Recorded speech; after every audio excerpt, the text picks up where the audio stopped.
If you struggle to get good quality sleep, I'm willing to bet one of these habits is to blame. The first one is showering before bed. Now, a hot shower before bed can actually improve sleep quality, but not if you have it right before bed. The ideal time is 1.5 hours before you plan to go to sleep. And this is because when you have a hot shower, your core body temperature increases. And once you get out of the shower, your temperature rebounds and starts to drop. And this is good for sleep because we want our body temperature to be lower in the first half of the night. However, if you shower too close to when you want to fall asleep, it will take more time for your core body temperature to go down, which means it will take longer for you to get into a restful state and fall asleep. Number 2 is you eat dinner late. So yes, our digestive system does still work when we're asleep, but it actually slows down overnight. Your body wants to rest, and that includes your stomach. And when you eat late at night, especially in large quantities, you're putting unnecessary strain on your digestive system at a time when it should be winding down and focusing on recovery. Your body won't be able to focus on recovery until you've digested that last meal and your blood sugar has returned to baseline. And this usually happens a few hours after we finish eating. Ideally, you want to eat your last meal at least 3 hours before bedtime. This gives your body enough time to digest properly and allows you to get into a restful state quicker and wake up feeling more refreshed. Number 3 is you drink in the evening. So let's talk about alcohol. If you enjoy a glass of wine or other drink or spirit before bed, you might already know that it can help you drift off faster. But here's the catch. While alcohol might help you fall asleep faster, it also makes it much harder to stay asleep throughout the night and lowers the quality of your sleep. Your body begins to metabolize alcohol during the second half of your sleep cycle, and this disrupts your REM sleep. REM is the phase of sleep that's critical for memory, concentration, and even for clearing out toxins from the brain. When REM is interrupted, you'll find yourself waking up more often throughout the night and feeling groggy the next day. If you're having trouble with your sleep, consider cutting out alcohol entirely, or at the very least, try to have it at least 5 hours before you plan to go to bed. And I just want to say that no amount of alcohol is healthy, but if you do want to enjoy it, at least if you're giving yourself that 5 hours, you can metabolize it and get it out of your system before you go to bed. And this will mean it's not going to disrupt your sleep. Number 4 is you're exposed to bright lights after sunset. We live in a world that's dominated by technology, from our phones and our laptops to our TVs. We're surrounded by screens all day long. And I'm sure by now that most of us have heard about blue light, which is the light that comes off our devices, and how it can disrupt our sleep. Light exists in different forms and wavelengths, and blue light in particular has a shorter wavelength that can impact your sleep cycle. When blue light hits the retinas in your eyes, it slows down the production of melatonin, the hormone responsible for helping you to fall asleep.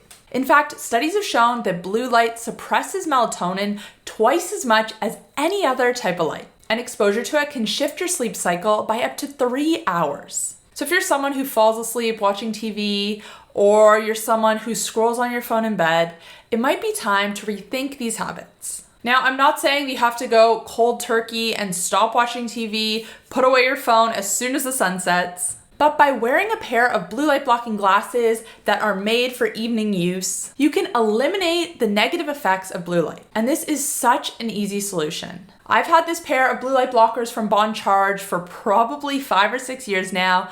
I wear them pretty much every single night. Obviously, I miss a night here and there, just depending on different things, but more or less, these are a part of my evening routine. You just want to make sure that you buy from a brand that actually blocks blue light and that doesn't just have orange lenses.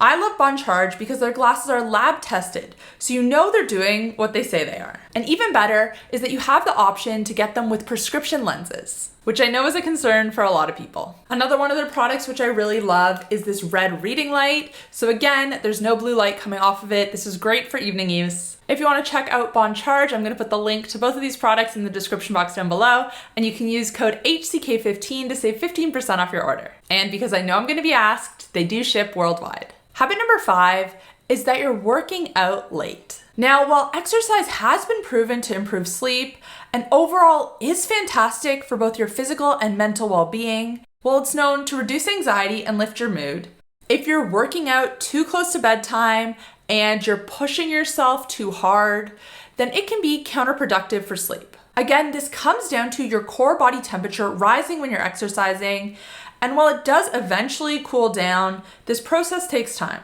If you hit the gym too close to your bedtime, your body might not have the chance to cool down. This will keep you awake and make it harder to drift off. On top of that, it also elevates hormones such as cortisol, which energize us. And I know there's a lot going around the internet right now about different ways to lower cortisol and how high cortisol is bad. But cortisol is important. It's not the enemy. It's a hormone that we need for proper health.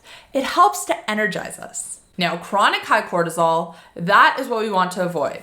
But spikes in cortisol during exercise are expected, and they are a good thing. You just don't want them too close to when you're trying to go to sleep. So make sure you finish your workout at least 3 to 4 hours before you plan on going to sleep. This way your body has enough time to relax and prepare for sleep properly. And finally, number 6, we have mouth breathing. This is something that many people do without realizing it, but it can significantly impact your sleep quality. Mouth breathing puts your body into overdrive, activating your fight or flight response. If you mouth breathe during sleep, this can lead to poor sleep quality and result in you waking up feeling groggy. On the other hand, nasal breathing activates your parasympathetic response, helping you rest, digest, and fully relax. The nose is designed for breathing. It warms, filters, and humidifies the air you breathe, protecting your lungs from harmful pathogens. Additionally, the nose creates nitric oxide, a molecule that's been shown to improve overall health. So as much as you can, you want to be breathing through your nose, both during the day and at night. Now, in some instances, such as high-intensity exercise, mouth breathing becomes necessary. But other than that, the more you can breathe through your nose, the better. Now, obviously, it's easier to be more mindful of how you're breathing during the day, but it's arguably even more important to be nasal breathing at night. But obviously, this is harder to control. An easy fix is to tape your mouth shut when you sleep.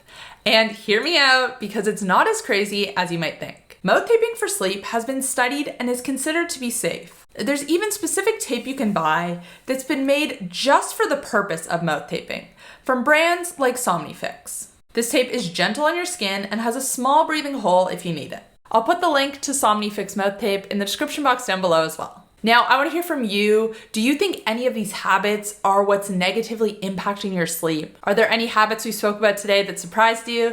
Let me know in the comment section down below. Thank you guys so much for watching, and I'll see you next time. Bye.